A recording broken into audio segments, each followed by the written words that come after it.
Hello friend, मैं BM Yadav आपको स्वागत करते हैं बीएम यादव ऑफिशियल चैनल पर। आज हम कुछ नया बताने वाले हैं।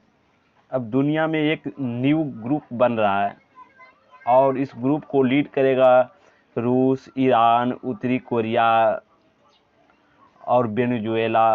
ये सब देश मिलकर एक न्यू ग्रुप बना रहा है। आपको नहीं पता होगा, लेकिन आज इसी के बारे में विस्तार करेंगे।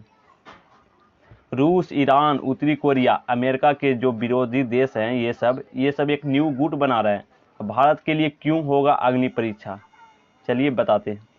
किसी के दुश्मन को आपस में दोस्त बनाने में समय नहीं लगता है ज़्यादा टाइम। यूक्रेन पर हमले के बाद दुनिया की तस्वीर तेज़ी से बदलते जा रहा है।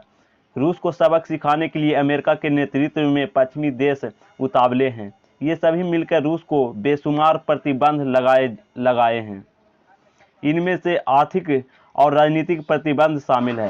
प्रतिबंध को ही मार ईरान, उत्तरी कोरिया और वेनेजुएला झेल रहा है। तराजू के एक ही पलड़े में खड़े होने के कारण इन देशों के आपस में संबंध मजबूत हुए हैं। ऊर्जा, तकनीकी से लेकर रक्षा तक ईरान, उत्तरी कोरिया और वेनेजुएला एक दूसरे की मदद कर रहे हैं।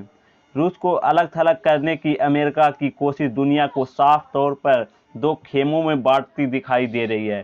यहाँ शायद बीच की गुंजाइश मुश्किल होगी भारत के लिए।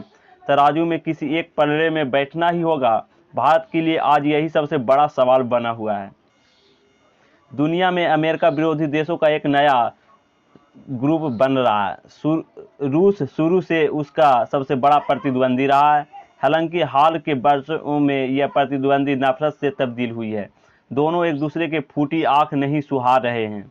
अमेरिका विरोधी धड़ों में ईरान, उत्तरी कोरिया और वेनेजुएला का नाम भी शामिल है। इन देशों पर बेतहास प्रतिबंधों से यहाँ रहने वालों में अमेरिका और मजबूत हुए हैं।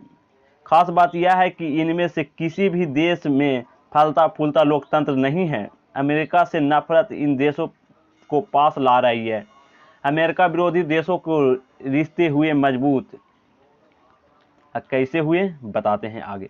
ईरान, उत्तरी कोरिया रक्षा क्षेत्र में एक दूसरे को जमकर साथ दे रहे हैं। उत्तरी कोरिया से ईरान सैन्य हथियार खरीद रहा है। ईरान का न्यूक्लियर प्रोग्राम भी काफ़ी कुछ उत्तरी कोरिया पर निर्भर करता है। वहीं ईरान उत्तरी कोरिया की ऊर्जा ज़रूरतों को पूरा कर रहा है। ये साइबर सिक्योरिटी में भी एक दूसरे की मदद कर रहा है। माना जाता है कि इसके पीछे चीन का भी हाथ है। अमेरिका प्रतिबंधों की मार से इनकी प्राथमिकता को साफ कर दिया गया है कि यह किसी तरह कन्फ्यूजन में नहीं है कि यही कारण है कि इनकी नज़दीकी लगातार बढ़ रही है। वेनेजुएला पर अमेरिका प्रतिबंधों के बाद उसने भी ईरान और उत्तरी कोरिया के साथ अपने कूटनीतिक संबंधों को मजबूत किया है। बेशक अमेरिका बंदिशों ने वेनेजुएला और ईरान के निर्यात की कमर तोड़ने का काम किया, लेकिन ये दोनों अपने अपने देश में अमेरिका विरोधी लहर का इस्तेमाल कर कारोबार में एक दूसरे को बढ़ावा दे रहे हैं। इनमें से किसी भी देश को अपने इरादे से पीछे हटने से अमेरिका नहीं रोक पा रहा है। यूक्रेन पर हमले के बाद रूस पर लगे प्रतिबंध से अमेरिका विरोधी देशों का खेमा और मजबूत हो रहा है और ताकतवर हो रहा है। वो खुलकर सामने आ रहा है। ये बदलते समीकरण दुनिया को दो ध्रुव में बांटने की ताकत रखता है। चीन के लिए इतना भी आसान नहीं है ये फैसला। हाल ही के दिनों में अमेरिका और चीन के बीच ट्रेड वॉर खुलकर सामने आई है। ड्रैगन अब दुनिया के सबसे शक्तिशाली देश को टक्कर देने की राह पर है। हालांकि रूस के साथ अमेरिका विरोधी धेड़े के साथ चले जाने उसके लिए इतना आसान नहीं है। कारण है कि चीन एक्सपोर्ट बेस्ड इकोनॉमी है। पूरी दुनिया में सप्लाई के लिए उसके कारखाने चलते हैं। ऐसे में उसके साथ जोखिम बहुत ज़्यादा है। यूक्रेन मामले में कूटनीति लिहाज से भले वह रूस के संदर्भ में थोड़ा नरम दिख रहा हो, लेकिन अमेरिका और पश्चिमी देशों के साथ खुलकर बैर लेने के लिए वह इतनी जल्दी तैयार नहीं होगा। इसमें उसके आर्थिक हितों को बहुत बड़ा झटका लगेगा। भारत के अग्नि परीक्षा का समय आ गया है। भारत के लिए भी स्थिति बहुत नाजुक है। हाल के कुछ वर्षों में यह उसकी कूटनीति की सबसे बड़ी अग्नि परीक्षा है। उसने पिछले कुछ वर्षों में अमेरिका और पश्चिमी देश के साथ संबंधों को सुधारने में बहुत ज़्यादा ऊर्जा खपाई है। इसमें कोई दो राय भी नहीं है कि संबंधों में सुधार भी हुआ है। जिस गर्मजोशी के साथ आज अमेरिका में भारत के प्रधानमंत्री का स्वागत होता है, पहले ही कभी शायद हुआ होगा, वो आप सब जानते हैं। अमेरिका हमेशा मेरा दुश्मन रहा है।